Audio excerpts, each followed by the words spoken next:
in series. And I'm going to record you because the other class, I didn't get through everything. I want to try to get through everything. If I don't get through everything, then I'll have a part 2 that will probably just be the last problem, and I'll put that online if you can't figure it out by looking at the book and doing it on your own. Because it is kind of hard to figure out how you put all this stuff. I know this looks like really complicated, but it's not that bad when you put it in your calculator. Okay? So this chapter, chapter 11, is about sequences and series and binomial theorem. And there's one other thing called mathematical induction. There's only 5 sections, okay? So we're only going to spend like 2 weeks on it. And you know, this stuff kind of looks intimidating, and the summation formula sheet looks intimidating, but it's not that bad, okay? So anyway, first thing they start with is a definition of a sequence. And a sequence is a function whose domain is a set of positive integers. What that means is I can only plug in the numbers. It's like a function, except instead of plugging in every possible value, you only plug in the numbers 1, 2, 3, 4, 5, and so on. So what happens when you graph a sequence because of that is you get just dots on the graph, right? You don't get a nice smooth curve. That's called a discrete. It's a discrete function, meaning it's made up out of specific points. It's not continuous, okay? And so that's kind of the difference between a sequence and a function, okay? I'll talk about, this is to put a sequence into your calculator, you have to be in sequential mode, and you go to mode, and then you go over to sequence, and you can try to figure that out, but I'll help you on the last problem, okay? So for this particular one, time to go. So, am I in anyone's way here? So this is the first thing that we're going to do, and we're going to write and graph the first 6 terms of this sequence. So what that means is you're going to plug in the values n equals 1, n equals 2, n equals 3, up to 6. So usually when you do this, you're going to go n equals 1, 2, 3, 4, 5, and 6.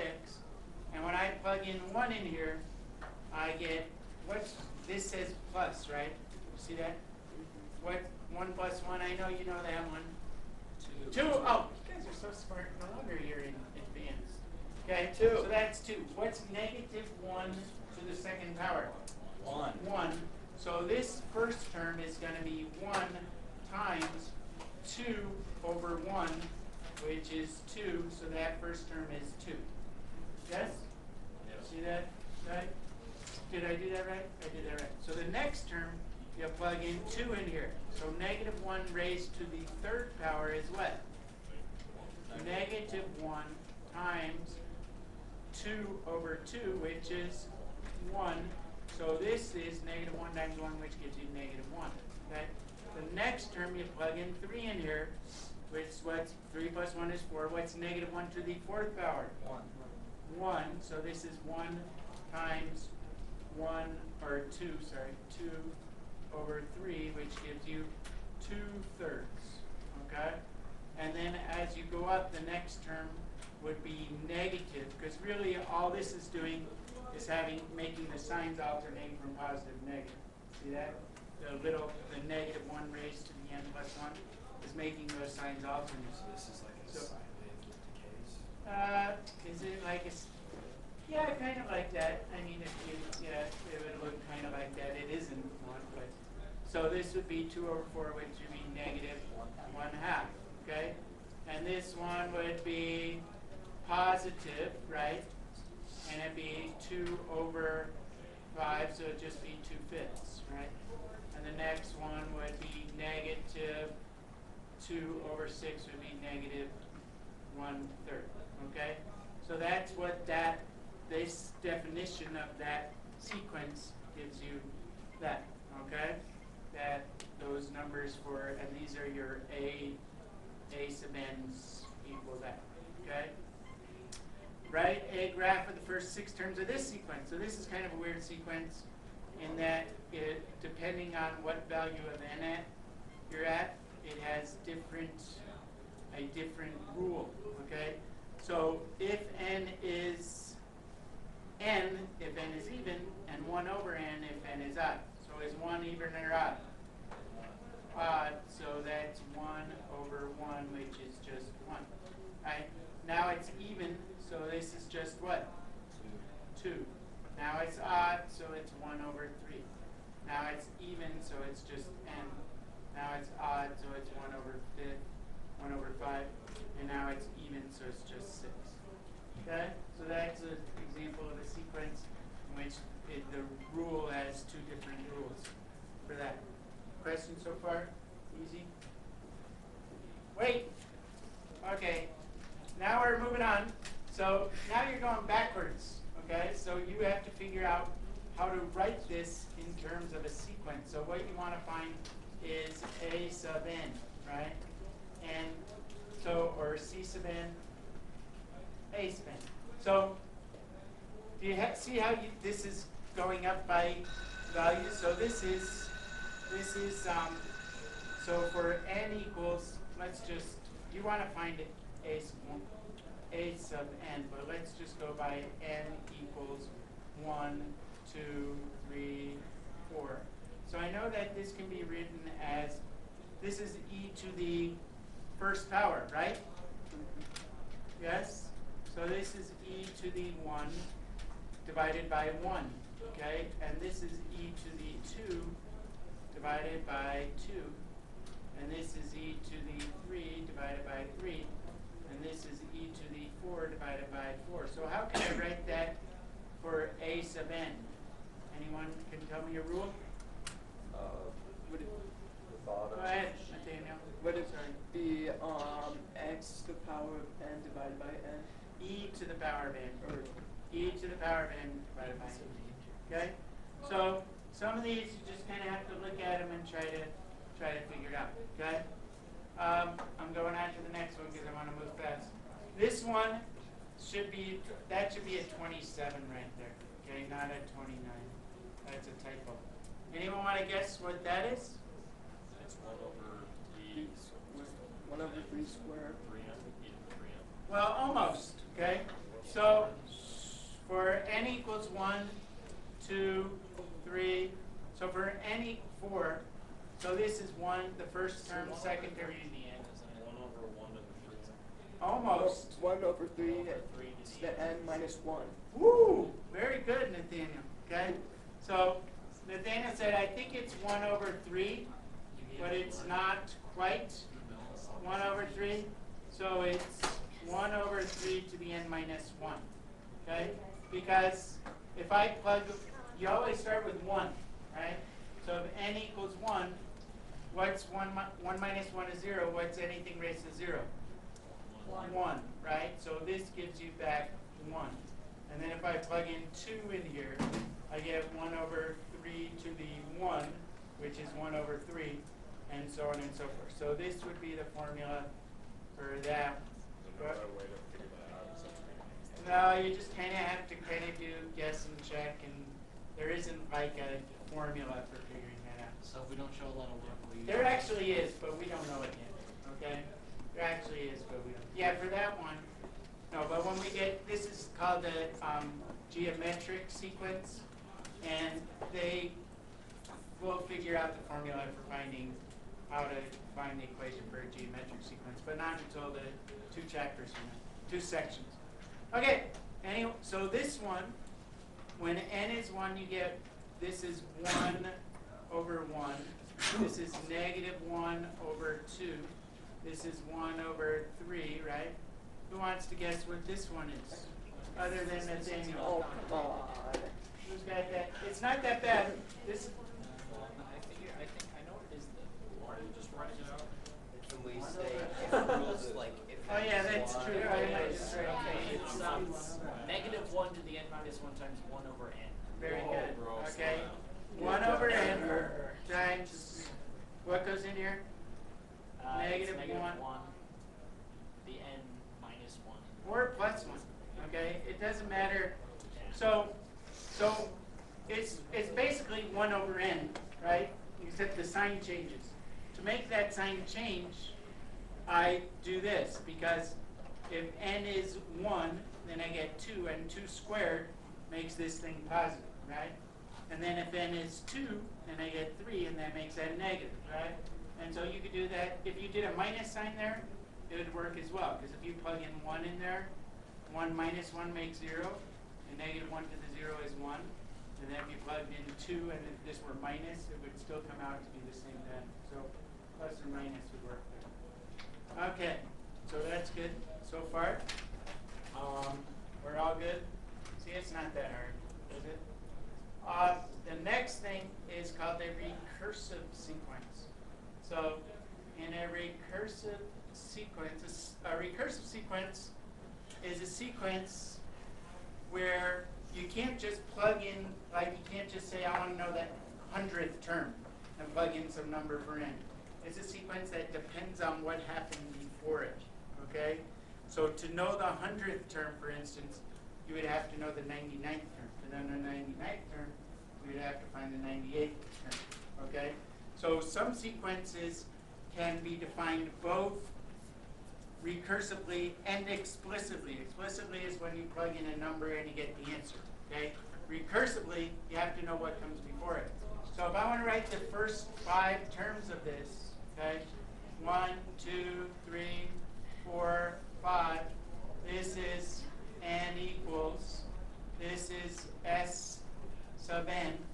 They will give you the first term, or maybe the first and second terms. What's this? So s of 1 they tell you is 1.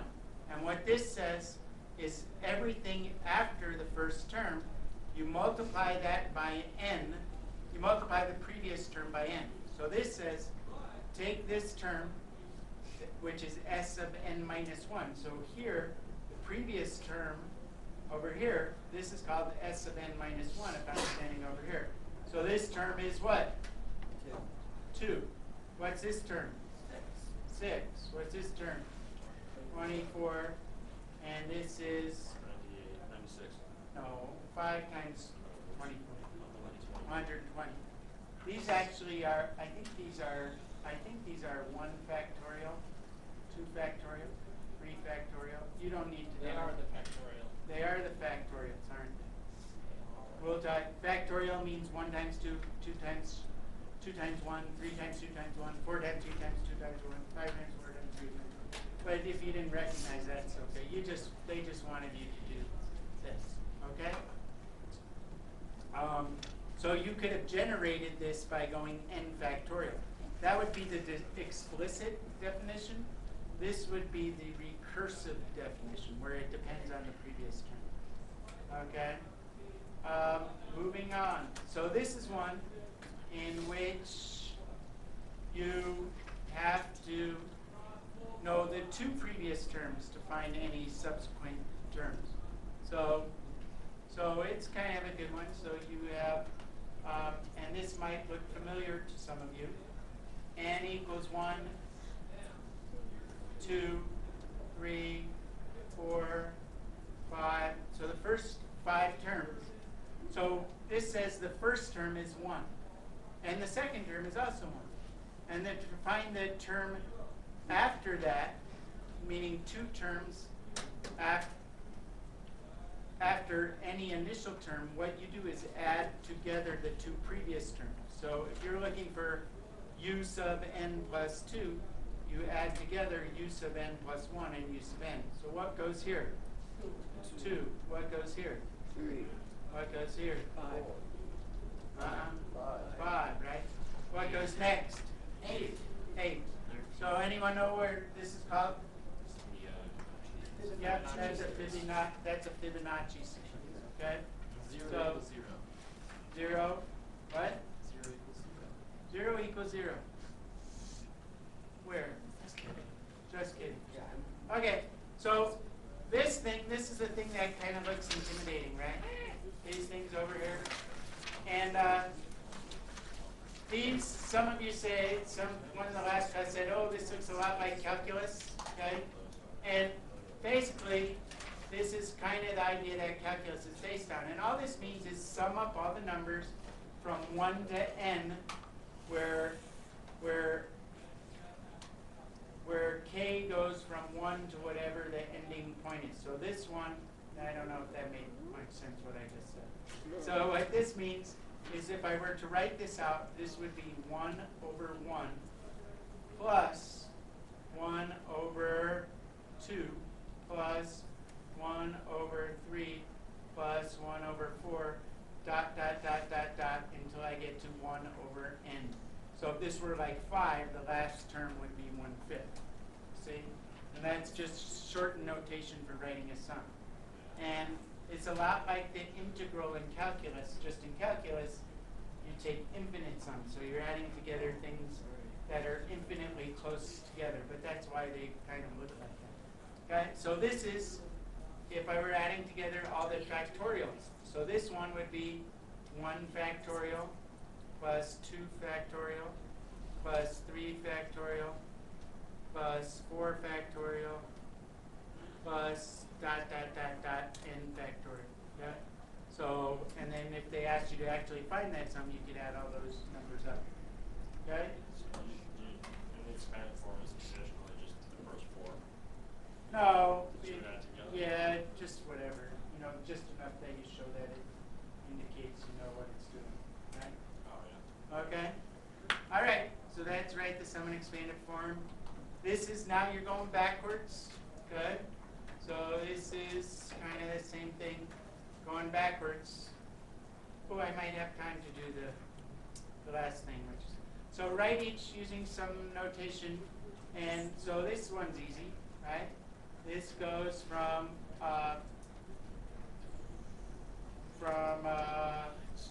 this is the sum, yep, a 9 up here, and this would be a k equals 1, right? To what? What goes here? K squared. K squared, and that's all that is, right? Just say take, is it n goes on the bottom or k? N goes on top. No, that's right. Yeah, so I just, from k equals 1 to k equals 9, okay? And so you can figure out what that one is.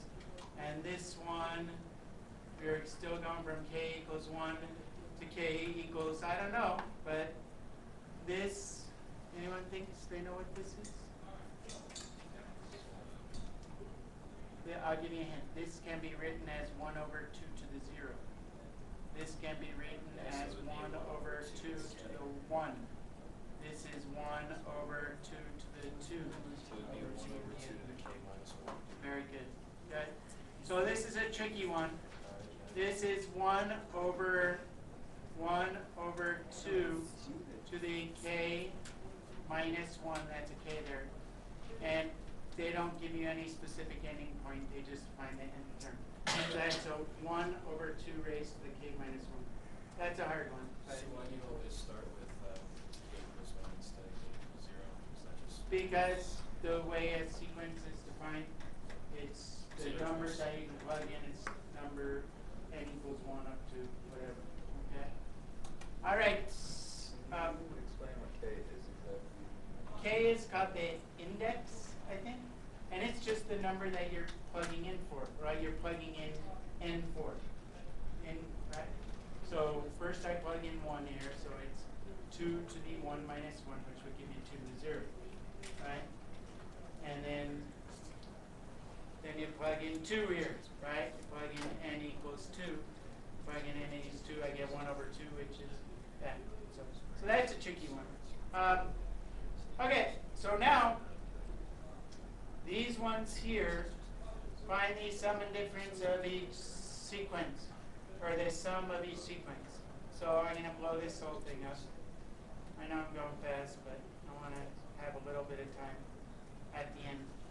And I'll probably just do these first 2, not all 3. So this is, I'll show you 2 ways to do this. So if you actually wanted to find the sum, what you do is you write this out. So this would be the first term. I just plug in 1 here. So what do I get? 3. And this is from k equals 1 to 5, right? And the next term would be 3 times 2, which is 6. And the next term would would be 3 times 3, which is 9, plus 3 times 4, which is 12, plus 3 times 5, which is 15. And so altogether, 15, 24, is that right? 9, 18, 45, right? Is that right? 45? No, because 18 plus 12 plus 18 plus 12. 30 plus 15 more like 45. So now, using those, see that little formula sheet I have in front of you there? Okay? You have some rules. Okay? So if you look at the very bottom, there's a couple rules. I'm going to use the third rule, which says that you can pull a constant outside of one of these. So another way to do this, whoops, another way to do this same problem, right, would have been to pull this 3 outside. Okay, so I'm going to pull this 3 outside. You're allowed to do that. Take a constant outside of the summation sign of k equals 1 to 5 of k. Okay? And you have a rule, which is the third rule up from the bottom, that says the sum of any k terms is this times 1 bigger than this. You have a rule which says that the sum from k equals 1 to n is of k is equal to n times n plus 1 divided by 2. Okay? So using the shortcut method, I could have written this as, okay, this is equal to 3 times n, which is 5, times n plus 1, which is what? If n is 5, what's n plus 1? 6 divided by 2. And if I do this out, I get 30 divided by 2, which is 15, and 15 times 3 makes 45. I didn't know which equation to use. It's just, you just have to use the different rules. So there's one rule for the sum of the k's. There's one rule for the sum of a bunch of constants, which I'll show you a couple one. Like this one, okay? You have a rule that says I can break this apart. I know it's a long time, but finish, okay?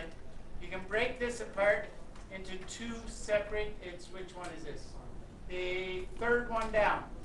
I could break this down into the sum from k equals 1 to 3 of k cubed, for which I have a rule, plus the sum from k equals 1 to 3 of 1, which I also have a rule for. If you look at the very bottom, there's a rule for k cubed, which says that it's n times n plus 1 over 2 squared. So this would be 3 times 4 divided by 2 squared. And this, I'm going to use the very first rule. If you have the sum where this is a constant term, to find the sum from 1 to 3, all you have to do is multiply that number times 3, because really what this means is 1 plus 1 plus 1, right? So this is 3, and so if I found the sum of all the terms in this sequence, it'd be 3 times 4, which is 12, divided by 2, which is 6, squared, which is 36, plus 3 would give you 39. And that would be exactly the same as if I plugged in each one individually and added them all up. Okay, it just gives you a shortcut to do it. Yes, sir? My question is, how do you know which equation to use? On that sheet? Yeah. Well, if you have a k cubed, then you're going to use a k cubed. If you have a k squared, you're going to use a k squared equation. Okay? Yeah, you use what's on the left side, the equal sign to determine what equation fits. Oh, the half sheet? You guys don't have that half sheet? Who doesn't have that half sheet? Oh, no wonder. Yeah, I was like, what? Oh. This has, and I would give you these on a test, the summation formulas.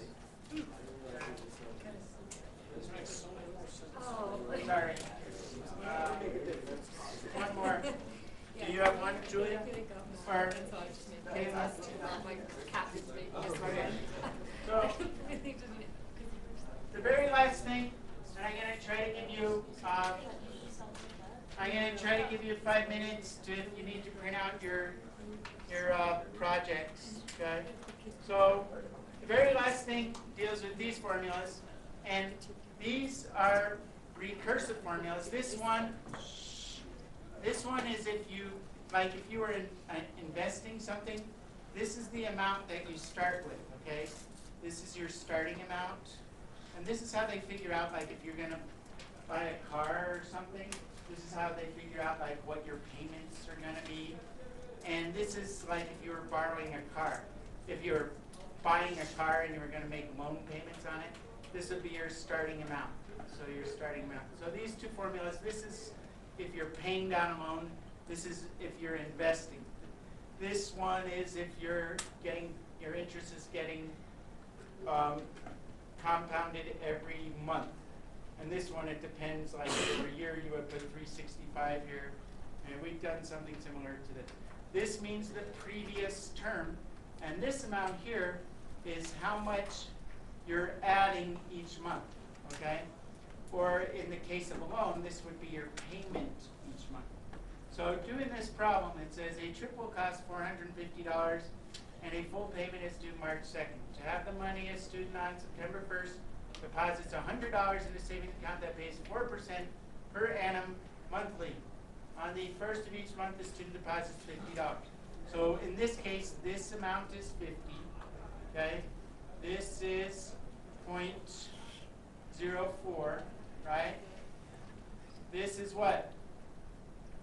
12, okay? And this is how much you start putting in at the very beginning. What's that? 100, okay? And then you have to plug all this stuff into your calculator, okay? So I'm going to try to show you how you do that, because that's kind of, it's pretty tricky. So the first thing you got to do, let's see if I could get my calculator to do that always on top thing. Uh-oh.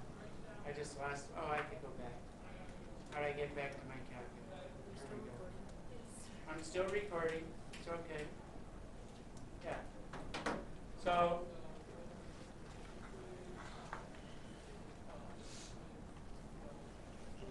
close. Uh-oh, it's doing something weird. Press alpha. Program thread. Whoa.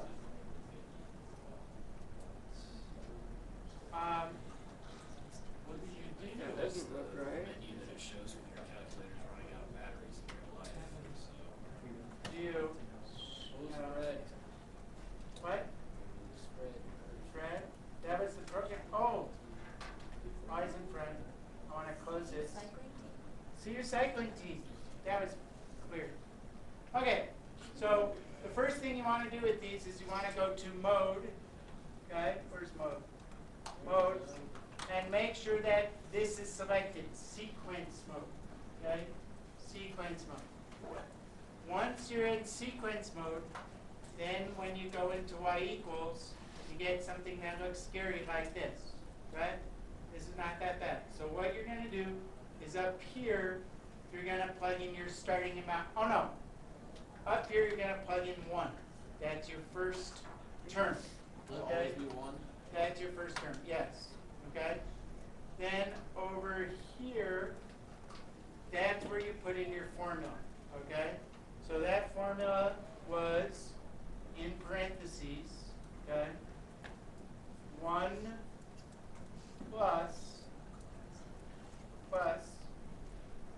0.04 divided by 12, right?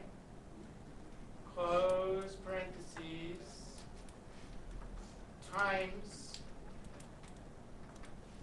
use of n minus 1, right? And the way you get that is there's a u, there's a little u somewhere. I can't see it over Yours is on the 7. You have to go second. here. Above the 7? Okay, so then we go times second 7. And then the n is, you have to put in parentheses, n is where the x is. N minus 1. And then you hit close that parentheses. And then plus, what was it? 50. Plus 50, okay? And then down here, for use of N, this is your starting amount. So this is your, how much are you depositing a month? Do you start with 100 or do you start with 50? We start with 100. Oh, you started with 100. So this is your $100 initial deposit.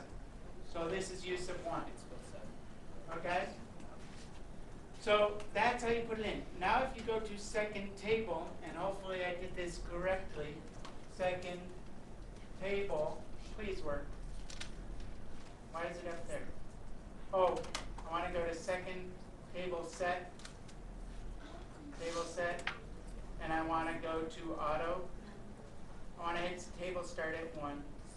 I want to go to auto, hit enter, and now if I go to second table, yay! I get my answers, okay?